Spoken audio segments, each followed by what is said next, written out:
శివలాల్ ఆత్మవిశ్వాసం ముందు వైకల్యం అనేది ఒక చిన్న విషయం. లక్ష్యాన్ని సాధించాలన్న పట్టుదల ఉంటే ఒక మనిషి ఏదైనా సాధించవచ్చు.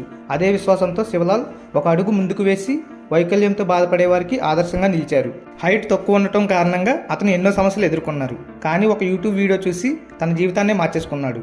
ఆ వీడియోలో తనలాగే వైకల్యం కలిగిన వ్యక్తి కార్ డ్రైవింగ్ చేయడం చూశారు. అది చూసి తానెందుకు అలా చేయకూడదని డిసైడ్ అయ్యారు.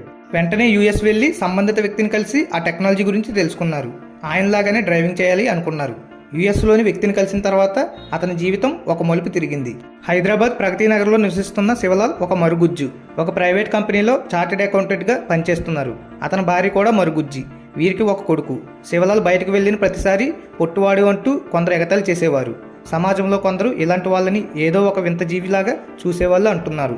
ఇతని హైట్కి డ్రైవింగ్ ఎందుకని హేళన చేసేవాళ్ళు. కానీ తాను అవేమీ మనసులో పట్టించుకోకుండా పట్టుదలతో ముందుకు నడుస్తూ 4-వీలర్ డ్రైవింగ్ లైసెన్స్ సంపాదించి ప్రపంచంలోనే మొదటి మరుగుజ్జుగా నిలిచారు. యూఎస్లో ఎవరో ఒక వైకల్యం వ్యక్తి కారు నడుపుతున్న వీడియోని చూసి స్ఫూర్తి చెంది స్వయంగా యూఎస్కి వెళ్ళి అతన్ని కలిశాడు. అతని నుంచి ఆ కారు నడిపే టెక్నాలజీని తెలుసుకుని తిరిగి ఇండియాకు వచ్చి గవర్నమెంట్ రూల్స్ ప్రకారం కారును మోడిఫై చేయించుకుని కార్ డ్రైవింగ్ని నేర్చుకున్నారు. అయితే డ్రైవింగ్ టెస్ట్ అప్పుడు శివలాల్ని ముందు అధికారులు డ్రైవింగ్ టెస్ట్కు ఒప్పుకోలేదు. ఒక యువతకి 2 చేతులు లేకపోయినా డ్రైవింగ్ లైసెన్స్ దక్కించుకుందంటూ పబ్లిష్ అయిన ఆర్టికల్ శివలాల్ కట్ట పడింది. ఇంకేముంది, ఈ కేసు ఆధారంగా తీసుకుని శివలాల్ డ్రైవింగ్ చేసి డ్రైవింగ్ లైసెన్స్ పొందిన ప్రపంచంలోనే మొదటి మరుగుజ్జుగా గుర్తింపు పొందారు. తెలంగాణలో ఉన్న సుమారు 400 మంది మరుగుజ్జుల్లో డిగ్రీ చేసిన మొట్టమొదటి వ్యక్తి శివలాల్. అంతేకాకుండా మొదటగా డ్రైవింగ్ లైసెన్స్ పొందిన మరుగుజ్జు కూడా ఆయనే కావడం విశేషం. అది మాత్రమే కాకుండా తనకు దేశవ్యాప్తంగా ఎన్నో అవార్డులు లభించాయి. భవిష్యత్తులో శివలాల్ సొంతంగా ఒక డ్రైవింగ్ స్కూల్ని మొదలుపెట్టి ప్రత్యేకంగా వైకల్యంతో బాధపడే వ్యక్తులకు డ్రైవింగ్ నేర్పిద్దాం అనుకుంటున్నట్లు చెప్పారు.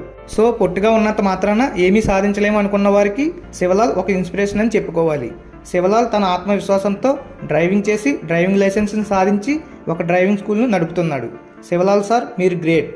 Hats off. ఇలాంటి మరిన్ని వీడియోస్ కోసం నా ఛానల్ని సబ్స్క్రైబ్ చేసుకోండి. సబ్స్క్రైబ్ చేయడం మాత్రం మర్చిపోకండి. Please do subscribe.